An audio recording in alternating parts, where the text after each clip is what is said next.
है, ये गणतंत्र दिवस का अपमान है और ये आंदोलन का भी अपमान है।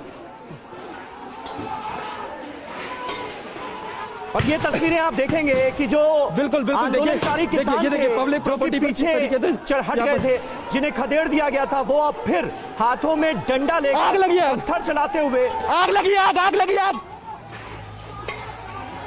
आगे बढ़ते हुए नजर आ रहे हैं। एक ट्रैक्टर है जिससे धुआं उठता हुआ हमें नजर आ रहा है। तो स्थितियां जो हैं, जो हालात हैं, वो बिल्कुल बेकाबू होते हुए नजर आ रहे हैं। दिल्ली का आईटीओ इलाका और दिल्ली के सबसे व्यस्त इलाकों में से एक आईटीओ। और खास बात मानव ये कि यहां से देश की संसद हाई सिक्योरिटी जोन सिर्फ 7 किलोमीटर की दूरी पर है और आईटीओ से आगे बढ़ते हुए ये किसान पत्थर आ रहे हैं चाहते क्या है? पत्थर अरे वो पत्थर लगेगा आपको। समीर, आप मुझसे सवाल कर रहे हैं? जी मानव। अशोक जी यहाँ से हटिए, पत्थर आ रहा था। हाँ समीर, देखिए अभी हम बीच में खड़े हुए हैं। एक तरफ से पुलिस पत्थर फेंक रही है, एक तरफ से किसान पत्थर फेंक रहे हैं। अगर बात करें कि ये नौबत क्यों आई, नौबत कहीं ना कहीं आप देखिए कि पुलिस ने लगातार इनको समझाया कि आप एक तय रूट दे रहे हैं, आप अपना आंदोलन करिए, लेकिन आंदोलन कभी भी इस तरीके से हिंसक नहीं हो सकता। अगर आप गणतंत्र दिवस मनाएंगे और गणतंत्र दिवस के दिन आपका हक, आपका अधिकार आपको दिया गया, आप उसका गलत इस्तेमाल कहीं ना कहीं कर रहे हैं और इसकी जवाबदेही कहीं ना कहीं किसान नेताओं को देनी पड़ेगी। नहीं, सही बात है। ये तो भरोसा तोड़ना है ना, ये तो भरोसा तोड़ना है। और मानव आप किसी सेफ जगह पर आ जाइए, आप किसी सेफ जगह पर आ जाइए, ख्याल रखिए अपना, उसके बाद फिर वहां का हाल बयां कीजिए। समीर, गणतंत्र दिवस के दिन बिल्कुल समीर, गणतंत्र दिवस के दिन आपको परमिशन दी जाती है, आप अपने अधिकार का पालन करते हुए आप एक तरह से प्रदर्शन करिए, लेकिन ये पत्थर आप देखिए, गणतंत्र दिवस के दिन पुलिस के जवानों पर इस तरीके के पत्थर यहाँ फेंके जा रहे हैं। और जवाबदेही किसकी है?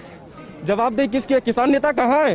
ये सवाल हम भी पूछ रहे हैं, देश भी पूछ रहा है, क्योंकि परमिशन आपको दी गई तो आपका गलत इस्तेमाल क्यों कर रहे हैं? ये देखिए, ये आंसू गैस के गोले लगातार पुलिस की तरफ से भी छूट रहे हैं, उधर से पत्थर आ रहे हैं, इधर से जवाब में आंसू गैस के गोले चलाए जा रहे हैं। खास बात यह है कि अब ये हिंसक हो चुका है, पूरी तरीके से हिंसक हो चुका है। ऊपर जो लंबी दूरी के लिए भी आंसू गैस के लिए यहाँ पर गोले छोड़े जा रहे हैं, तो अब ये हिंसक हो चुका है। बस भी यहाँ पर पूरी तोड़ दी गई है, जो डीटीसी की बस थी, आप देखेंगे बकायदा। मानव एक सवाल जहन में आता है, इन तस्वीरों को देखने के बाद एक सवाल जहन में आता है। आज सुबह 9 बजे से दिल्ली के अलग अलग इलाकों में जो स्थितियां पैदा हुई, इसकी जिम्मेदारी किसकी है?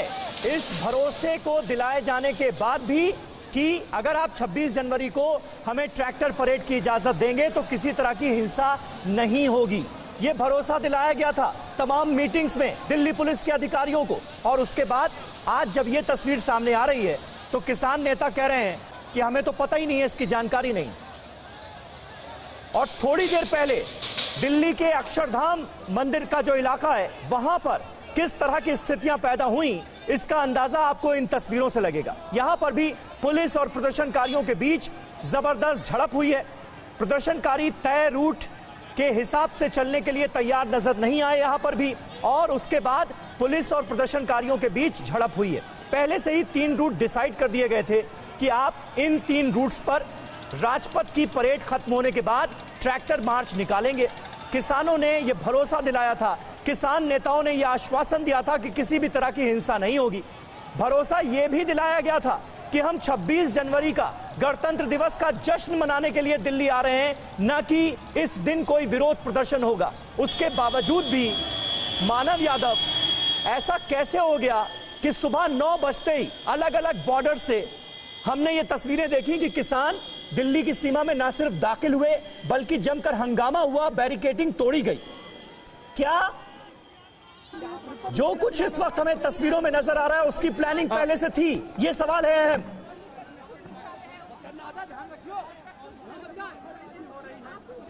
समीर, देखिए आपका सवाल एकदम जायज है, और जायज इसलिए है क्योंकि तस्वीर हम देख रहे हैं इस वक्त काफी भयावह करने वाली है।